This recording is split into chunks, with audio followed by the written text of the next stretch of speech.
여러분들은 예수님을 혹은 교회를 주위 사람들에게 소개했던 경험을 가지시고 계시리라라고 생각합니다. 여러분들께서 누군가에게 예수님이나 교회를 소개했을 때에 사람들의 반응이 어땠습니까? 그렇습니다. 누군가로부터 예수님을 소개받았을 때에, 교회를 소개받았을 때에 사람들은 여러 반응을 보이지요. 예를 들면은, 사실 내 꽤 관심이 있었어요. 언제부터 물어보려고 했는데 그럴 기회를 갖지 못했는데 잘 됐네요. 예수님에 대해서, 당신의 교회에 대해서 좀 말해주세요 라고 하는 분도 계시는가 하면은, 그보다 훨씬 많은 사람들이 나 종교에는 관심 없습니다. 교회나 절이나 이런 데는 약한 사람이나 다니는 거지 난 내 스스로 날 지키니까 됐습니다 라는 분도 계시고, 예자도 꺼내지 마세요. 교자도 꺼내지 마세요. 난 들을 마음 없습니다 라는 분들도 계시지요. 그렇습니다, 여러분. 오늘날 사람들이 예수님에 대해서 나 듣고 싶지 않아요. 교회에 대해 듣고 싶지 않아요 라는 반응을 보이듯이, 지금으로부터 2000년 전 예수님께서 이 땅에 처음 오셨을 때에 당시의 사람들도 여러 반응을 보였습니다. 경배하며 찬양하며 기뻐한 반응을 보인 사람들이 있는가 하면은 그렇지 못한 사람들도 많이 있지요. 오늘 본문 말씀을 통해서 어떤 사람들이 있는가 살펴보고 우리들은 어떤 사람이 돼야 되겠는가라는 말씀을 성탄주의를 통해서 여러분에게 전하고자 합니다. 오늘 본문에는 세 종류의 사람이 나타나지요. 첫 번째, 누구와 같은 사람들이 나타납니까? 여기 써진 것처럼 헤롯 왕과 같은 사람들이 나타나지요. 본문 1절에 보니까 이런 말씀이 있습니다. 헤롯 왕 때에 예수께서 유대 베들레헴에서 나시매라고 말합니다.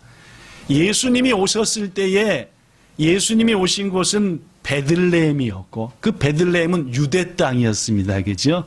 당시 유대 임금이 누구였다고요? 헤롯이었습니다. 이 헤롯이라는 사람을 잠깐 소개하면은, 이 사람은 에서의 후예입니다. 에돔 사람이죠. 유대인입니까? 아닙니까? 그래? 다시 한번. 에서의 후손입니다. 유대인입니까? 아닙니까? 아닙니다. 그죠? 아시다시피 이삭에게는 몇 명의 아들이 있었죠? 이삭에게는 두 아들이 있었습니다. 큰 아들이 에서, 둘째 아들이 야곱. 야곱을 하나님이 이름을 바꿔줬지요? 뭘로 바꿔줬지요?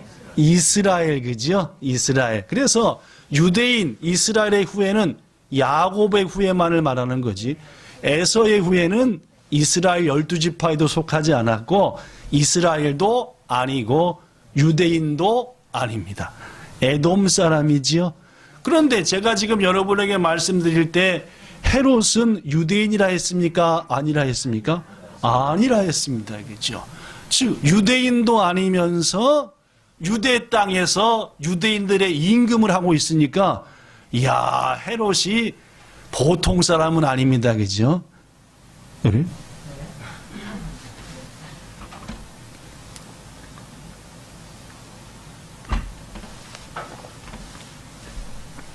한국 대통령이 선출됐는데 한국 사람이 아닌 사람이 대통령이 됐대요. 그러면 보통 일입니까? 보통 일은 아닙니까? 네, 보통 일은 아닙니다. 그죠? 왜냐면은 웬만큼 대단하지 않고서는 한국의 대통령으로, 일본의 소리로, 총리로 말입니다. 일본 사람 아닌 사람을 세우는 거 쉽지 않죠. 그죠? 한국의 대통령으로 한국 사람 아닌 사람이 한국 대통령이다. 쉬운 일은 아닙니다. 그죠? 그럼에도 불구하고 헤롯은 예수님이 나실 때 당시에 당당히 유대의 왕이었지요. 왜 이 일이 가능했느냐? 물론 하나님의 섭리가 있었겠지만은 이 헤롯이라는 사람은 상당히 정치적인 수완이 있었습니다. 그래서 근동의 역사, 유럽의 역사를 딱 보니까 이야, 이제 로마라고 하는 나라가 이 유럽과 세계를 지배하겠다라는 것을 딱 캐치했어요. 그래서 누구한테 갈게요? 로마의 첫 번째 황제, 성경에서는 아구스도, 시작. 네, 실제로는 옥타비아누스, 시작. 옥타비아누스라고 하는, 아우구스투스라고도 합니다. 그렇죠? 거길 찾아가 가지고 저를 유대의 왕으로 세워주시면은 제가 로마 황제님을 위해서 정말 충성을 다할 것이고 모든 면에서 황제님이 할 수 있도록 제가, 그래서 로마의 황제 옥타비아누스를 통해서 유대의 분봉왕으로, 그래 네가 유대는 네가 다스려 하고 맡김을 받은 사람이 헤롯이었죠. 이렇게 왕위에 오른 헤롯은 그가 70세쯤 되었을 때에 예수님께서 세상에 오셨습니다. 그러니까 상당히 예수님이 오셨을 때는 토시가 있죠. 이 헤롯은 역시 유대인은 아니기 때문에 유대인들의 마음을 얻어야만이 왕의 자리에 오래 있겠다 해가지고 정치적으로 이런저런 일을 했습니다. 그가 했던 일 중에 하나는 성전을 건축해 주자. 누구에게? 유대인들에게. 여러분, 역사상 최초의 성전은 누가 지었지요? 물론입니다. 솔로몬이 지은 성전이 지금까지 있나요? 예, 솔로몬 성전은 바벨론이라는 나라가 돌 위에 돌 하나 없이 싹 무너뜨려 버려서 없어졌습니다. 두 번째 누가 졌던가요? 물론입니다. 스룹바벨이 졌지요? 다른 분들은 뭐지? 얼마나 얘기했는데 이 얘기를 좀 해보세요. 스룹바벨이 포로에부터 돌아와 가지고 지었지요? 물론입니다. 솔로몬의 성전을 옛날에 봤던 노인들이 스룹바벨 성전을 보고 울었대요. 두 가지 때문에 울었지요. 첫째는 무너진 성전이 다시 지어져서 감격해서 울었고, 둘째는 왜 울었게요? 너무 초라하니까. 첫 번째 솔로몬 성전과 비교해 볼 때 너무 초라하고 형편없으니까 안타까워서 울었대요. 그렇게 스룹바벨 성전이 약 400년 가까이 이어오다가 헤롯 왕이 내가 유대인도 아니면서 얘네 나라의 왕을 하려면은 뭔가 좀 해야 되겠다 해가지고 한 것이 성전을 짓자 한 거예요. 뭔 말씀인지 아시겠죠? 그래서 세 번째로 성전을 지은 사람이 누굽니까? 헤롯입니다. 자기 살았을 때부터 지어갖고 죽은 지 한참 지난 다음에 완성됐어요. 고로 예수님이 오셨을 때 당시의 성전은 솔로몬이 지은 성전도 아니고 스룹바벨 성전이 지은 것도 아니고 누가 짓고 있던? 헤롯 왕이 짓고 있던 성전이었어요. 더구나 이 헤롯은 세금을 감면해 줬습니다. 유대인들 중에 가난한 자들에게는 세금 내지 말아라. 뭘 얻기 위해서? 환심을, 마음을 얻기 위해서. 또 자기의 보물들을 팔아서 쌀을 만들고 밀을 만들고 식량을 만들어서 백성들을 먹게 했지요. 이런 일을 했던 사람이 헤롯입니다. 얕은 왕을 해먹을 만한 나름대로의 생각과 결단력이 있었던 사람이 헤롯이었죠. 그러니까 아들, 손자까지 대를 이어서 왕하게 만들었다라는 말. 그때에 예수님께서 오셨는데 헤롯이 이러한 좋은 점도 있었지만 포악했습니다. 특별히 어떤 부분에서는 용납을 못했냐면 내 자리를 뺏어가려고 하는 것들은 그 누구를 막론하고 뭐하리라? 죽이리라. 그래서 누구부터 죽였게요? 부인이요. 그 다음에 누구 죽였게요? 부인 엄마요. 또 누구 죽였게요? 자식들이요. 야, 그쵸. 하여튼 이 자리를 뺏어 먹으려고 하는 것들은 누구도 용서 안 한다. 이런 찰나에 그 헤롯 왕에게 동방에서 온 박사들이 찾아왔습니다. 그죠? 찾아와가지고 뭐라고 얘기했죠? 유대인의 왕으로 나신 분이 계신데 어디 계시뇨? 자, 여러분이 헤롯 같으면은 동방의 박사들로부터 이 말을 들었을 때 기쁩니까? 열받습니까? 죽여버려야 되겠습니까? 이런 어떤 막이 있어서 잘 안 들리는데 뭐라고? 그렇죠. 뭐도 죽이던 사람인데? 그렇죠. 자기 자리를 지키기 위해서 아내도 자식도 죽이는 왕이었는데 거기다 대고 박사들이 와가지고 유대의 왕이 태어나셨다는데 어디 계십니까? 이런, 나 말고 누가 왕이야? 이게 누가 표현한 첫 번째 모습입니까? 헤롯이요.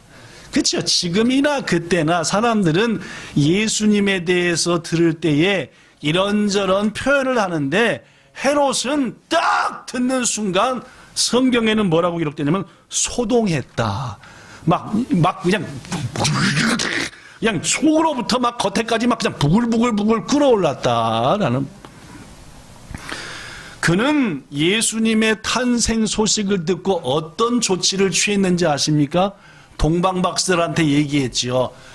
알아보니까 베들레헴의 유대인의 왕이 오신다고 한다. 가서 그 왕 에아에 대해서 자세히 알아보고 찾거든 나한테 와서 뭐 해달라? 이야기 좀 해달라. 나도 가서 뭐 하게? 진짜요? 거짓말이요? 네, 가짜입니다. 그죠? 가서 뭐 해버리려고? 죽여버리려고. 헤롯 왕의 이러한 음흉한 생각을 하나님은 알고 계셨고, 아시다시피 동방박사들의 꿈에 하나님께서 헤롯 왕한테 가지 말고 어디로 가라? 니들 집으로 바로 가라 해서 이 소식을 나중에 안 헤롯 왕이 어떻게 했습니까? 마태복음 2장 16절 여기 써졌습니다. 제가 읽어볼게요. 여러분 성경 펴져 있는 거 보셔도 되겠습니다. 마태복음 2장 16절 이에 헤롯이 박사들에게 속은 줄로 알고 심히 노하여 사람을 보내어 베들레헴과 그 모든 지경 안에 있는 사내 즉 남자아이들을 박사들에게 자세히 알아본 그때를 기준하여 2살부터 전부 다 뭐했다? 죽였다. 성도 여러분, 그렇습니다. 헤롯은 예수님이 자기 자리를 뺏어갈 것이 두려웠습니다. 자기 가진 것을 예수님이 다 가져갈까 봐 두려웠지요.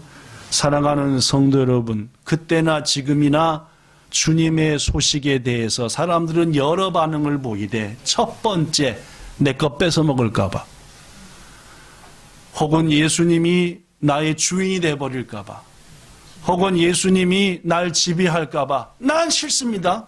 난 됐어요. 신앙생활 적당히 할 겁니다. 나는 내가 주인이지 내 인생은 내 마음대로 하는 것이지 적당히 오세요. 거리 두세요. 거리. 요새 거리 두는 시대니까. 이런 분들이 그때도 지금도 존재한다라는 말이지요. 이러한 현상과 사실에 대해서 사도 요한은 이렇게 말씀해서 우리에게 소개했습니다. 요한복음 1장 9절 참 빛 누구십니까? 예수님. 곧 세상에 와서 각 사람에게 비추시는 빛 예수님이 계셨는데 10절 그가 세상에 계셨었고 온 세상은 그분으로 말미암아 지은 바 되었었지만 사람들은 그를 뭐했다? 알지도 못했다. 더구나 그분이 자기 땅 오셨지만은 백성들은 그분을 모았다? 영접하지도 않았다. 이런 사람들이 이 세상엔 최고로 많습니다. 요한복음 3장에서 요한은 거기에 덧붙입니다. 17절 하나님이 그 아들을 세상에 보낸 것은 세상을 심판할 목적이 아니라 도리어 그를 통해 세상을 구원하기를 원하셨다. 18절 그를 믿으면은 심판을 받지 않고 믿지 않으면은 심판을 받을 것이다. 그러면 그들이 어떤 죄로 심판을 받느냐? 19절 그 죄는 이것이니 곧 빛이 세상에 왔지만 자기들이 자기의 행위가 악하기에 빛보다 어두움을 더 사랑했다라고. 오늘날도 말입니다. 빛 대신 예수님, 우리의 구주 대신 예수님보다 자기 것 사랑하는 사람들 엄청나게 많습니다. 그렇죠? 사랑하는 성도 여러분, 오늘은 온 우주 만물의 주인이시고 우리의 구세주가 되시는 예수님이 탄생하신 날입니다. 이 귀한 날 자기 것도 소중히 여기며 세상에 빠져있는 우리 되지 않게 하시고 주의 몸된 교회에 나와서 오신 예수님을 찬송으로 맞이하며 예배로 맞이하는 이 놀라운 은혜를 받은 여러분과 저희니 이런 믿음을 갖게 하신 하나님께 감사와 영광을 올리는 한 주간 되기를 예수님 이름으로 축복합니다. 두 번째 부류의 사람이 있지요. 누굴까요? 여기 써진 것처럼 대제사장과 서기관들입니다. 자, 헤롯이 어느 날 갑자기 동방에서 박사들이 오더니 유대인의 왕으로 나신 분이 어디 계시뇨? 경배하러 왔다 하니까 헤롯이 일단 열이 팍 받고 눈이 휘두른거진 다음에 첫 번째 처한 조치는 여봐라! 대제사장들과 서기관들을 당장 뭐하라? 불러와라 한 거예요. 여러분, 왜 헤롯이 대제사장과 서기관들을 불러오라 했습니까? 그들은 뭔가 알 것 같으니까. 뭘 알아요? 오실 메시아에 대해서, 유대인의 왕에 대해서 뭔가 알 것 같아서 불렀지요. 불러가지고 물었습니다. 저 박사들이 유대인의 왕으로 오신 분이 있다는데 니들은 혹시 아는 바 있냐? 그분이 오면 어디 오냐? 라고 물었죠. 그죠? 그랬더니 대제사장들과 서기관들, 즉 성경에 대해서는 박사들인 그들이 곧바로 헤롯 왕한테 대답합니다. 뭐라고 대답을 했습니까? 본문 5절 이르되 4절부터 읽어볼까요? 여기서 왕은 누굽니까? 헤롯이 모든 대제사장과 백성의 서기관들을, 즉 성경 박사들을 모아 그리스도가 어디서 나겠냐 물었더니 5절 작게 읽어봅시다. 작게 침 안 튀게 시작. 이르되 유대 베들레헴이오니 이는 선지자로 기록된 바. 제사장과 서기관들이 말하기를 구약 성경에 예언이 되어 있습니다. 특히 선지서에 기록됐습니다. 베들레헴에서 나신다 했습니다. 라고 헤롯 왕에게 가르쳐준 자들이 누굽니까? 대제사장과 서기관들, 성경 박사들이었죠. 여러분, 예수님이 오셨을 때 제사장과 서기관들은 당시 종교적으로 최고의 권위를 갖고 있었습니다. 길을 갈 때도 대제사장과 서기관이 오면 일반 백성들이 고개를 숙일 정도로 권위와 명예를 갖고 있었지요.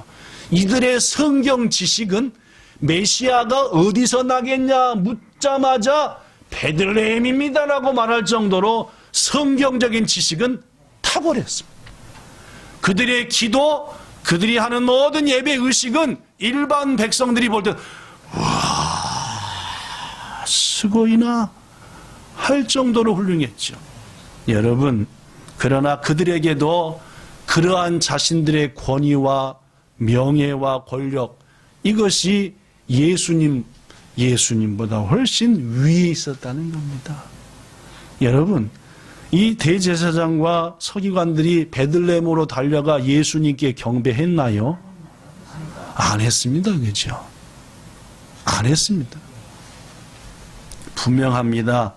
성경 지식을 많이 갖고 있다 해서 예수님을 맞이하는 것 아니지요. 교회에서 목사고 장로고 권사고 안수집사고 재직이라고 예수님이 원하시는 일을 향해 달려가는 게 아니라는 겁니다. 여러분, 뭐가 참된 신앙인지 압니까? 하나님께서 명령하신 말씀에 순종하며 살아가는 것, 이게 신앙입니다. 안타깝게도 지식과 경험을 가졌던 서기관과 대제사장들, 성경의 박사였던 그들조차도 예수님에 대해서는 어떠한 관심도 없었다는 거지요. 세 번째 무리입니다. 첫째는 헤롯 왕, 죽이려고 덤비는. 둘째는 대제사장과 서기관, 알고는 있지만 관심도 없고 지금 내 것이 더 좋은. 세 번째는 여러분이 아시는 동방박사들입니다. 그죠? 자, 다시 한번 본문 1절과 2절 읽어봅니다. 헤롯 왕 때에 예수님이 유대 땅 베들레헴에서 나심에 동방으로부터 페르시아입니다. 페르시아는 오늘날의 어느 나라죠? 이란입니다. 그죠? 이란이에요. 이란. 예. 그러면 페르시아로부터 박사들이 예루살렘에 와서 말하되 유대인의 왕으로 나신 분이 어디 계십니까? 우리는 별을 연구하는 사람들인데, 이분들이 직업이 뭔지 알았습니다. 그죠? 별을 연구하는 사람들인데 목적이 뭐였습니까? 온 이유가? 물론입니다. 성경서에 있어요. 그분께 뭐 하러 왔다? 경배하러 왔다. 예배하러 왔다. 그분의 나심을 축하하며 높여드리러 왔다. 그런 뜻입니다. 그죠? 누구처럼? 우리들처럼. 오늘 왜 예배드립니까? 예수님의 나심을 경배하는 예배 아닙니까? 성탄주일 예배, 그죠? 왔노라 라고 했습니다. 그렇습니다. 우리는 이 동방박사를 통해서 성탄을 맞이하는 성도의 자세를 배워야 됩니다. 첫째, 제가 얘기했죠. 이란에서부터 예루살렘까지는 직선거리로는 한 1000km쯤 되는데 이게 비행기 타야 직선으로 오지 당시에는 삥 돌아 꼬불꼬불 오는 길입니다. 약 2000에서 2500km. 구현자 군사님 오사카까지가 몇 킬로죠? 600km. 그렇죠. 잘 아시네. 그렇죠. 네. 600km니까 오사카를 몇 번 왔다 갔다 해야 됩니까? 한 2500km 하면은 갔다 왔다. 그때는 자동차도 없었어요. 헬리콥터도 없었습니다. 방법은 나귀를 타든지, 나귀가 아니다, 낙타를 타든지, 그죠? 네. 물 한 모금 먹고 있습니다. 낙타를 타든지 걷든지 둘 중에 하나인데 하여튼 동방박사 그림에 낙타가 있는 것 같기도 하고 없는 것 같기도 하고 여하튼 어려운 길이었습니다. 그들이 걸어온 길에는 사나운 짐승도 많았습니다. 목수물과 재물을 노리는 강도들도 엄청나게 많은 거 느헤미야의 기도를 보면 압니다. 더구나 험한 산과 깊은 강과 절벽과 물 등 목숨을 위협하는 것들도 한두 가지가 아니었다. 그러나 그들에게는 오직 한 가지 일념이 있었지요. 뭡니까? 예수님을 찾아 그분 앞에 경배하겠다라는 거지요. 그분들에게 있어서 어떤 장벽도 주님을 찾아 경배하겠다는 마음을 가로막지는 못했습니다. 여러분 잘 들어보십시오. 여기 써진 것처럼 말입니다. 경배, 즉 예배라고 하는 것은 성도가 하는 종교의식이 아닌 겁니다. 참된 예배는 뭔지 압니까? 생명을 바쳐 하나님을 만나기 위해서 힘쓰고 애쓰는 헌신이 경배요 예배. 다시 한번, 예배는 그저 주일날마다 돌아오는 성도의 의무가 아니라 내 모든 것들을 걸고 주님을 높이며 만나기 위한 우리의 헌신이 예배다라는 말이죠. 그런 마음으로 예배해야 주님이 기뻐 받으시는 겁니다. 성도 여러분, 하나님의 은혜가 어떤 상황에 임합니까? 그것은 하나님을 온전히 예배하며 경배하겠다는 마음과 태도를 가진 사람, 거기에 임하는 거예요. 여러분, 지난 한 해 동안 코로나 때문에 얼마나 어려웠습니까? 코로나가 우리의 예배의 길을 막았고, 무엇보다도 내가 누군가한테 코로나 바이러스를 옮긴지 모른다고 하는 핑계가 예배를 막았었습니다. 내가 혹시 쓰러질지 모른다, 피곤해서 곤고할지 모른다, 내 이런저런 사정들이 얼마나 하나님을 예배하는 자리에 나가는 우리의 길을 막아섰느냐 그 말입니다. 그렇다면은 동방박사들은 그 막아섬에 포기하고 물러서서 경배를 포기했느냐? 그렇지 않았습니다. 어떤 어려움과 아픔과 두려움과 위험이 있어도 혹 그 길을 향해 가다가, 예배의 길을 향해 가다가 목숨을 잃은 한이 있다 하더라도 예수님을 찾아 경배하겠다라는 마음이 동방박사의 예배자의 마음이고, 여러분과 저가 가져야 될 마음이어야 될 줄로 믿습니다. 성도 여러분, 하나님의 은혜 가운데 하나님의 은혜는 마음과 태도, 하나님을 향한 결심과 예배자 되겠다는 마음에 임하는데, 그럼에도 불구하고 어떠한 사람들은 그 예배에 그러한 마음을 가지지 못하고 참여한다는 거죠. 사랑하는 여러분, 예배 시간에 찬송과 기도, 목사의 설교보다 더 소중한 것이 있습니다. 그것은 하나님을 진심으로 경배하고자 하는 우리의 중심이라는 말이죠. 그리할 때에 우리는 어떤 설교에도 은혜를 받는 겁니다. 내 마음이 하나님을 향하여 뭔 일이 있어도 최상 예배를 드리려 할 때에 음정도 안 맞는 찬송에 우리에게 눈물이 나고 은혜가 충만해지는 거예요. 앞뒤가 안 맞는 설교 말씀을 해도 주님을 향한 예배에 대한 열망이 있을 때에 그 말씀이 내 심령에 떨어져서 은혜가 되더라. 아무리 주옥 같은 메시지와 멋진 찬양과 기도가 있어도 내 마음에 하나님을 향한 예배에 대한 열망이 없다면 그건 아무런 은혜도 안 된다는 거죠. 사랑하는 성도 여러분, 동방박사의 예배자의 마음이 우리의 마음이 되기를 예수님 이름으로 축복합니다. 동방박사들은 그냥 간 게 아니었습니다. 예수님 앞에 본문 11절에 보니까 야또 예수님이 나신 곳에 가서 집에 들어가 예수님과 마리아가 함께 있는 것을 보고 엎드려 경배하고 보배합을 열어 세 가지를 드렸지요. 시작. 황금과 유향과 몰약을 드렸습니다. 이 세 가지 예배는 의미가 있습니다. 첫째, 황금. 예수님 당시의 황금은 왕을 의미하는 것이었습니다. 이 지방 에라이, 가장 위에. 그래서 왕가를 보면 뭘로 만들었어요? 황금으로 만들었습니다. 그렇죠? 그렇습니다. 예수님께 왕관을 드렸다는 것은 예수님은 우리의 무엇입니다? 왕이십니다 라는 예물을 드렸죠. 여러분과 저가 성탄 예물을 드릴 때 그 마음으로 드려야 됩니다.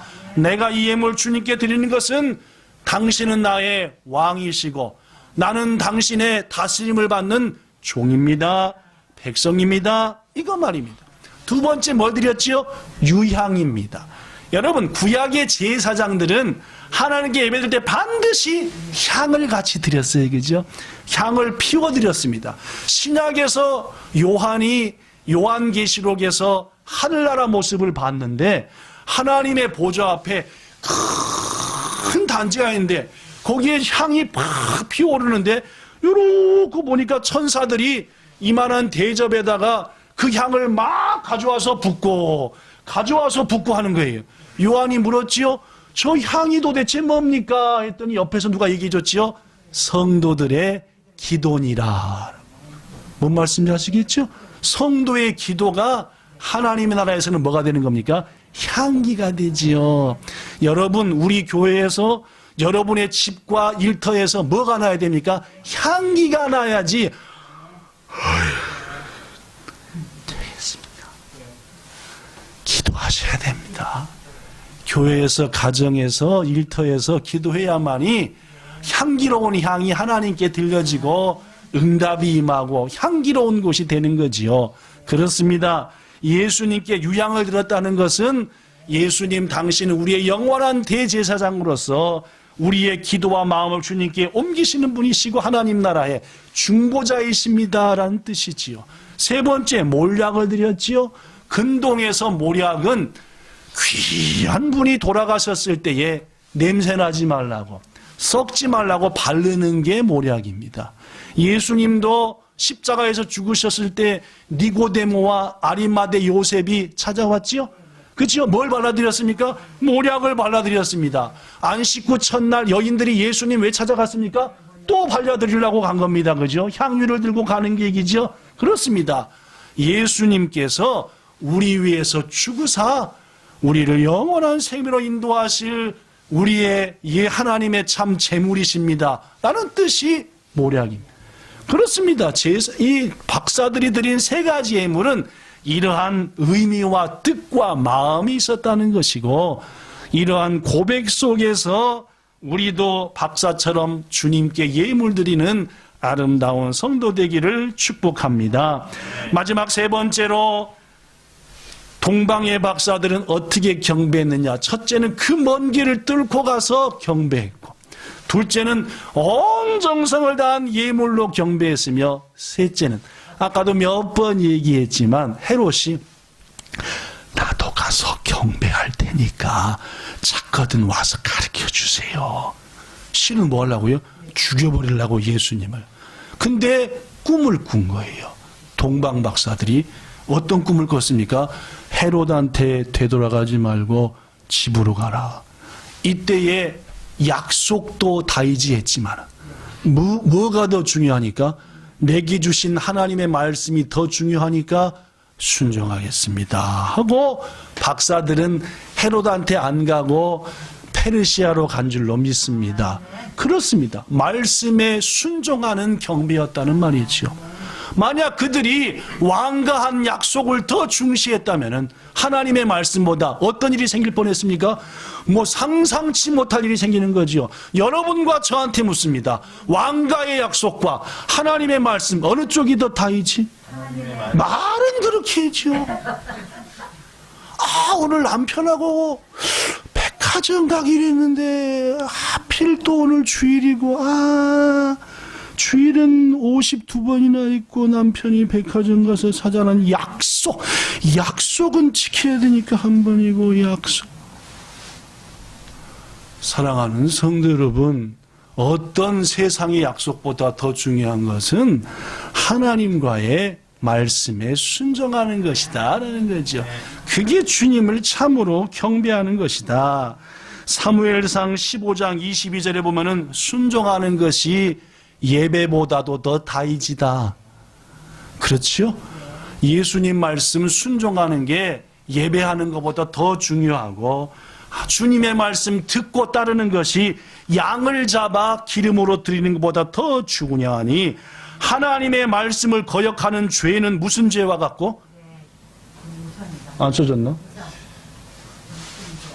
써졌네. 점치는 죄와 같고. 여러분, 하나님이 점치는 거 진짜로 싫어하십니다. 모든 건 하나님이 하시는데 거기 갖고 점을 탁 치고 어느 쪽? 근데 하나님 말씀 안 순종하는 건 뭔 죄와 똑같으다? 점치로 당기는 죄와 똑같고, 그 다음 완고한 거. 하나님 말씀 안 듣고 내 뜻대로 하랍니다 목사님, 저도 생각이 있어요, 저도 경험이 있습니다 하는 것은 뭐야? 우상한테 절하는 죄와 같다. 얼마나 큰 죄인지 아시겠어요? 하나님 말씀에 순종하지 않고 나도 생각이 있고 나도 경험이 있으니까 내 식대로 하랍니다 라는 것은 우상한테 절하는 죄와 똑같고, 점쟁이를 쫓아다니는 죄와 똑같다 라는 것은 얼마나 무서운 죄로 취급하는지를 알아야 한다는 말입니다. 성도 여러분, 자신의 신앙 방식을 고집하지 마십시오. 세상 말도 로마로 가면 뭔 법을 따르라? 이거 세상 사람들도 그 정도는 압니다. 고로 본향이 오면 뭔 법을 따라요? 본향의 법을 따르는 것이고, 천국 가면 뭔 법을 따르면 돼요? 하나님의 법을 따르면 되죠. 나는 옛날에 교회 생활 이렇게 안 했는데요, 왜 이 교회는 이러세요?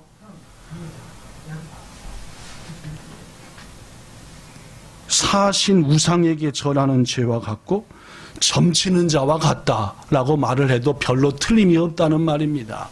하나님은 질서의 하나님이시고, 내 신앙 지키는 것보다 더 중요한 것은 우리의 신앙을 지키는 겁니다. 왜 하나님이 교회로 모아놓으신지 압니까? 서로의 하나님 은혜를 받아서 서로를 성장시켜 자라게 하라. 이게 하나님이 본향이란 이름 안에 보내주신 거죠. 그러니까 우리가 옛날에 댕기던 어떻고 난 이놈의 어떤 거 그런 거 다 내려놓으시고 본향의 역사에 따라서 함께 하나가 되고 섬기고 하는 순종이 중요하다라는 말입니다. 사랑하는 성도 여러분, 자신의 경험과 생각보다 하나님의 말씀을 우선하는 이들, 순종하는 이들이 아무것도 몰라서 무조건 순종하는 것도 아니고 생각이 없어서 순종하는 것도 아니고 순종하라는 하나님의 말씀이 얼마나 무거운 말씀인지를 알기에 순종하는 겁니다. 이러한 순종이 우리 모두에게 있기를 예수님 이름으로 축복합니다. 말씀 마칩니다. 오늘 메시아 예수님께 경배를 드리기 위해 먼 여정을 마다하지 않고 베들레헴까지 찾은 동방박사들은 마침내 예수님께 뭐 했습니까? 경배했죠. 그들은 너무너무 기뻤습니다. 기쁘고 또 기뻐했다. 오늘 우리들에게도 이번 한 주간 내내 오늘도 동방박사들이 예수님께 경배하며 얼마나 기뻐서 기뻐했던 것처럼 그 기쁨이 우리에게 영상을 통해서 보시는 여러분들에게도 충만하기를 예수님 이름으로 축원합니다. 이 땅 일본에는 1억 2,600만 명의 사람들이 살고 있습니다. 그 가운데 예수님을 아는 사람들은 불과 5, 60만 명이죠. 이 말은 무슨 말입니까? 1억 2,500만 명 이상이 예수님 모른다라는 말입니다. 문제는 말입니다. 예수님 안다는 50만 중에서도 오늘 성탄주의를 맞아, 오는 금요일 성탄절을 맞아 동방박사의 마음으로 예수님께 경배드리려고 하는 사람이 몇이나 되겠냐는 말이에요. 우리들은 부족하기 짝이 없지만 우리의 생일 안 챙겨주고 광고 안 하고 넘어가면 어떻게 해요? 괜히 쓸쓸하고, 목사님이 요새 조금 정신없어서 잊어버리셨겠지 이해는 하면서도 야, 마음이 이다고. 예수님이야 마음이 넓으시니까 우리가 생일을 기념하는 날을 잊어버려도 그만큼은 서운하지 않겠지만은, 그래도 말입니다.